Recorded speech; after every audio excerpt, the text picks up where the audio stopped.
What a week it has been. Call of Duty removes skill-based matchmaking. No, you didn't hear me wrong. On top of that, Battlefield finally launches and it breaks records, potentially being one of the biggest, if not the biggest launch of a first-person shooter ever. And of course, we have Assassin's Creed once again, absolutely fumbling the bag. We have a ton of news to go over this week, but first, just a couple little things you might want to know that went down this week. First of all, a new TV show from Game of Thrones. I know you may be fed up with Game of Thrones, but a new TV show from Game of Thrones called A Night of Seven Kingdoms released its trailer, and it is going to start on January 18th. Now, to me, they're bringing me back in again. I kind of need a show like this in my life, but will it be good or will it go the way of the original Game of Thrones series where it starts out absolutely incredible, but then they just destroy all of your hopes and dreams? I'm not 100% sure.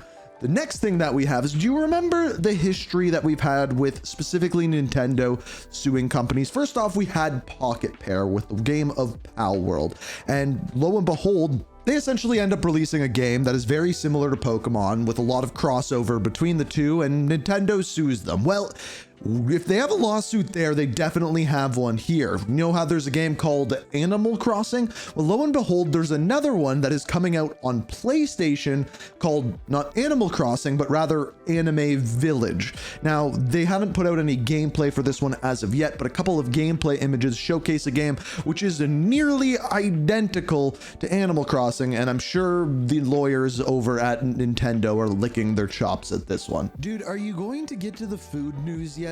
Yeah, Like I know. now, like it's I know been you're long always enough. You know what? We're gonna give you bonus food news this week. I've got Best 4 show pieces of food news for you. ever. Are you happy now? Finally. I know you just want us to do a show just about food, don't you? Yep. This is about video games, but I'll give you these. Number 1, Long John Silver's. You may recognize it as that fast food chain that everyone thinks is a money laundering front. Well, lo and behold, they have changed their logo. Now no longer featuring a fish, but rather they have replaced it with a chicken for a seafood maybe they're just gonna sell tuna, you know, chicken of the sea. I'm not 100% sure who thought of this, but at this point we just all have to accept that they're not even gonna sell seafood anymore, and it's just they're gonna go straight to money laundering. The second one, though, is another rebrand, this time that I think looks awesome, and that is for Domino's. Domino's went with like the old school look for a very long time. They've updated all of their boxes for everything from chicken wings to pizzas, the different. I think it looks absolutely awesome. Let me know what you think down in the comments. None of these are food. Now, I know none of those Not are. at all. I still have 2 more. These ones are actual food. You know, Baby Bell, the little rings of cheese. Well, they are partnering up with Stranger Things to release a new flavor called Hellfire Cheese, which is basically going to be spicy Baby Bells. And I love Baby Bells, and if I see these, this is one I will actually try. Speaking of which, the other company that I've always thought maybe would go out of business was Arby's. Their meat was strange, their food is strange, but lo and behold, of all things, they're bringing steak to the restaurant. That is right, Arby's is now featuring steak bites on a sandwich, and is it weird that I want to try this? I don't know. Now that we've covered those 4 things, are you happy now? Yeah, can we just go on to video Okay, games? can we move It's a on? video game Yeah, show, perfect. dude. We can move on to video games. Everyone, welcome to the Weekly Reload.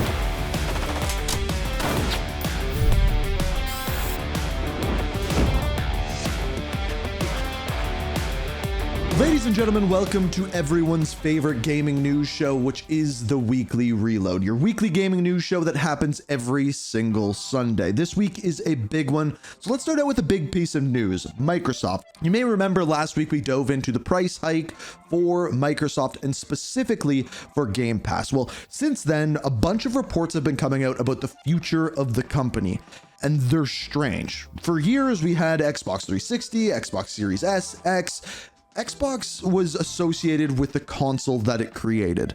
But what if I told you that they might never be making a new console? With them pushing further and further towards the Game Pass and the Play Anywhere and everything is an Xbox, well, what if nothing was an Xbox? It turns out that there is a rumor that they may not be making a new console, which is weird because at the same time, there's also this rumor that they have this ongoing deal with AMD for a massive amount of chips which would require them to make new consoles. So that is up in the air, but this whole becoming a third-party publisher and pushing their games out to everything is definitely, they're double, tripling, quadrupling down on that. And based off of new reports, apparently there's another massive round of layoffs happening in Q1 of 2026. So sometime January, February, we're probably going to start to see a better idea of what is going to come of Xbox moving forward. But needless to say, it is not looking good. Now, a lot of these problems from Microsoft have stemmed from one thing, and that is a purchase of Activision Blizzard. And they were scrambling this week because the beta for Black Ops 7, the new Call of Duty game, was this week. And I guess the player numbers weren't there, so they went into their toolbox and pulled out the drastic measuring tape and said, you know what? We're going to do the thing that everyone in the community has been asking for 6 years. And if we would have done it 6 years ago, the game probably would be far more popular than it is now. And that is removing skill-based matchmaking. They have confirmed that it will not be in the game at launch. At launch, they will have classic matchmaking with skill minimally involved and a larger focus on player experience, a varied experience, as well as connection, the way that Call of Duty should have been for years. So really, out of the entire beta, it is a new Call of Duty game. It's essentially a better version of Black Ops 6, but the one thing is for sure, you will not be playing in these crazy sweaty lobbies. Now, speaking of which, there is a Call of Duty game out right now called Black Ops 6 that still has skill-based matchmaking. They put out a new event this week for Black Ops 6 and for Warzone, which is the Haunting event. It's the one big event that they do every year, and honestly, because of Battlefield 6 coming out, I just don't think anyone really cares about this one. I will say the trailer that they put out for it is really good. They seem to nail this trailer every single year, but lo and behold, it just seems like no one really cares. But what they did care about is during the Black Ops 7 beta, someone tried typing Arc Raiders into their chat. Lo and behold, it was a banned word or banned statement, which just put a bunch of asterisks up. So Arc Raiders actually clowned on them and put up a promotional image with the name changed out to a bunch of asterisks, and it basically went gangbusters on Twitter. And what I have learned is just absolutely everyone loves goofing on Call of Duty. Now, speaking of Arc Raiders, they also made an announcement about their upcoming game, which is coming out this month. In fact, next weekend, they are doing a server slam for the game, which will not carry, the progression for that will not carry over, but they did talk about progression and something new called an expedition project. You see, in extraction shooters, one thing that they do quite frequently is resets, where everyone's level, everyone's progression, and everyone's items get reset. However, Arc Raiders didn't want to do that because they felt like it penalized players who could maybe only play for like 1 hour a week or 1 hour a night and couldn't really progress all the way to the end and experience that end game. So Arc Raiders will essentially have a voluntary reset called the Expedition Project that will give you a bonus in the next 8 weeks, which every single 8 weeks there will be a voluntary reset that you can choose to go into. It's called their Expedition Project. It sounds interesting, but we'll have to wait to see what the incentivization of actually doing this actually is. Now, this is my favorite story of the week. I'm just going to say it. Normally, like I like talking about all of them. This is absolutely my favorite. So we know Ubisoft has been struggling, and one of their biggest IPs is Assassin's Creed. Well, they had an Assassin's Creed game in their back pocket. Now, I don't know what the code name for this one was, but it's come from Steven Totillo, so a really good source.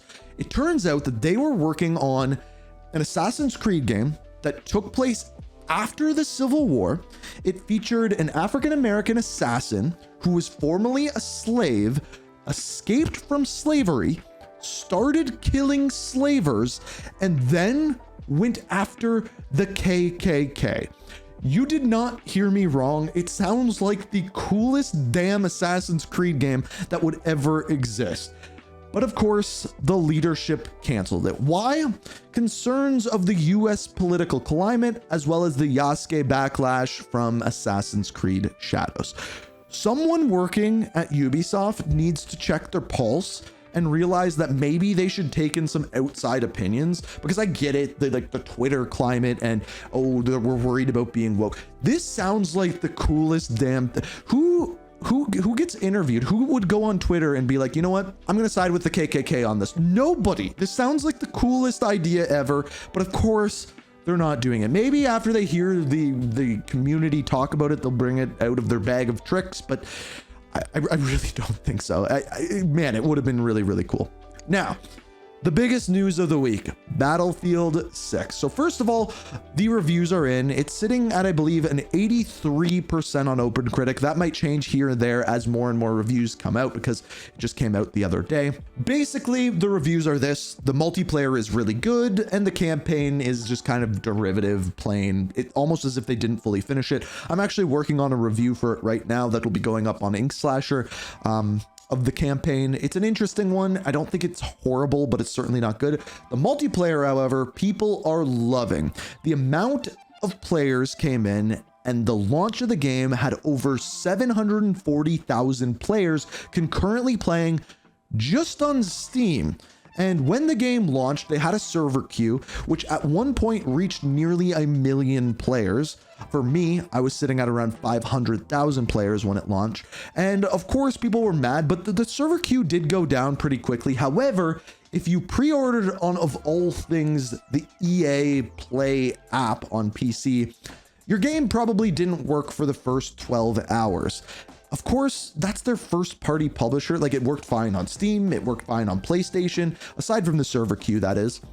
But actually what's interesting is Battlefield acknowledged this and put out a tweet essentially saying that their EA app did not work, and they apologized for it and gave people a bunch of benefits. 12 60-minute boosters for double XP and double weapon XP, things along those lines, as well as the Season 1 Battle Pass for free. And if you had the Phantom Edition, they're also going to give you the Season 2 Battle Pass for free. Now, it was weird to see when this came out that everyone was hyping it up so much when in reality, this is just good customer service.